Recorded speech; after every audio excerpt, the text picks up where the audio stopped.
আসসালামু আলাইকুম রহমতুল্লাহি ওবরকাতু। আজকে আমাদের বাড়িতে দুইটা মেহমান আসে, আমার খাস মাশাল্লাহ একদম মানে জানের টুকরা আমার ফিরোজ ভাই, হাফেজ ফিরোজ ভাই।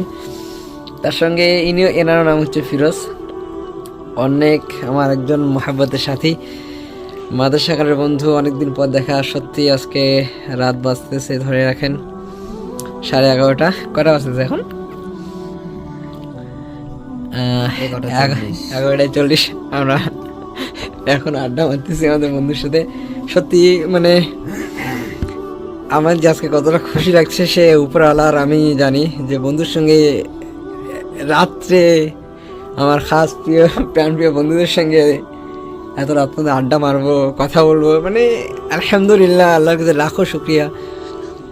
কিছুদিন আগে আমার বন্ধুর কিছু সমস্যা চলে গিয়েছে, তারপরও যে এসেছেন আলহামদুলিল্লাহ, আমি বন্ধুকে অনেক অনেক ধন্যবাদ জানাই এবং আল্লাহর কাছে অনেক শুকরিয়া আদায় করি। আলহামদুলিল্লাহ, প্রতিটা মানুষের কাছে, প্রতিটা ছেলে যেন এরকম বন্ধু থাকা দরকার, যে সবসময় বিপদে আপদে সবসময় আমাদের পাশে থাকবে। আমি একটা কথা বলি এখানে। বলেন। আসসালামু আলাইকুম রহমতুল্লাহি বারাকাতুহু। সৎ বন্ধুর উদাহরণ আতর বিক্রেতার মতো। যেমন এভাবেই বলেছেন, যিনি লিখেছেন এভাবেই বুঝিয়েছেন, আতরের দোকানে আপনি যান, আতর খরিদ করেন আর না করেন, আতরের ঘ্রাণ কিন্তু সাথে নিয়েই আসবেন। ঠিক তেমনইভাবে সৎবন্ধু হচ্ছে আতরের মতো।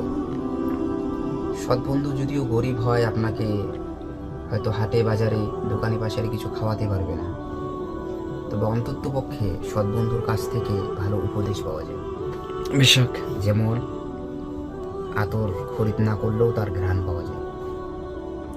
তো আমি দোয়া করি বা আপনাদের সকলকে বলবো, ফেতনার স্রোতে গা ভাসানো হাজার হাজার বন্ধুর চাইতে একজন দিনদার বন্ধু হাজার গুণে উত্তম।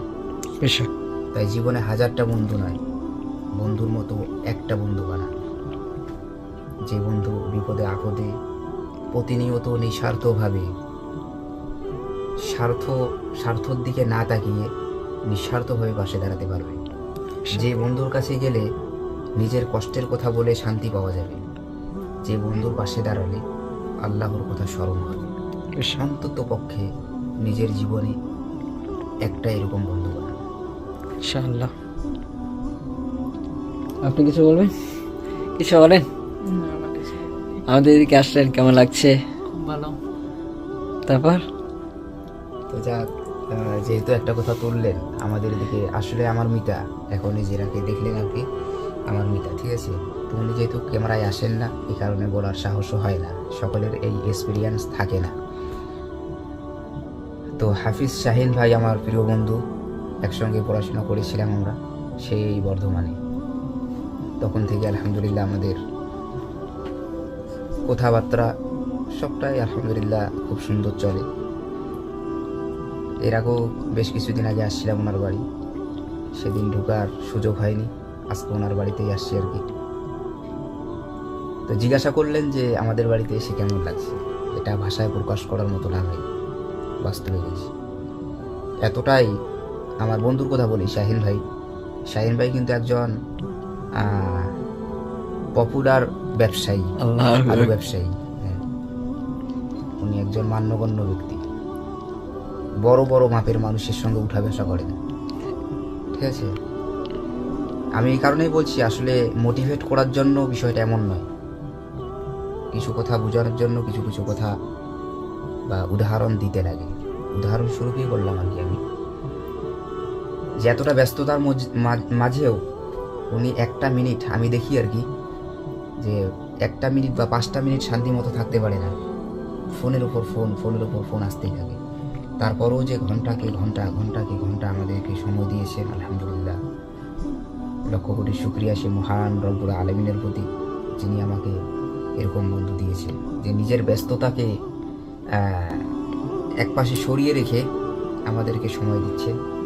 আর ওনার বাড়িতেই আজকে আছি, আলহামদুলিল্লাহ, যথেষ্ট মেহমানদারি করেছে, যেটা আমি ভাষায় বোঝাতে পারবো না। যথেষ্ট মেহমানদারি, মানে মেহমানদারির কোনো ত্রুটি রাখেনি, ঠিক আছে। তো যেহেতু জিজ্ঞাসা করলেন এই কারণে আমি বললাম, মনে কিছু কেউ নেবেন না। আবার কেউ বলবেন যে এইসব আবার কি ক্যামেরায় বলতে হয়? হ্যাঁ, কিছু কিছু জিনিস আমি মনে করি বলতে হয়, ঠিক আছে। যে বন্ধু খাওয়াইছে, মেহমানদারি করছে, এটা তো ভালো, গেলে তো করতে হবে, এটা ঠিক, কিন্তু আমি মনে করি কিছু কিছু জিনিস প্রকাশ করাও দরকার। তো আপনাদের মতামত জানাবেন। ঠিক আছে, আমাদের মানে ক্যামেরার মধ্যে এতটুকুই আশা। সবাই ভালো থাকবেন, আবার দেখা হবে ইনশাআল্লাহ অন্য কোনো ভিডিওর মধ্যে। ইনশাআল্লাহ।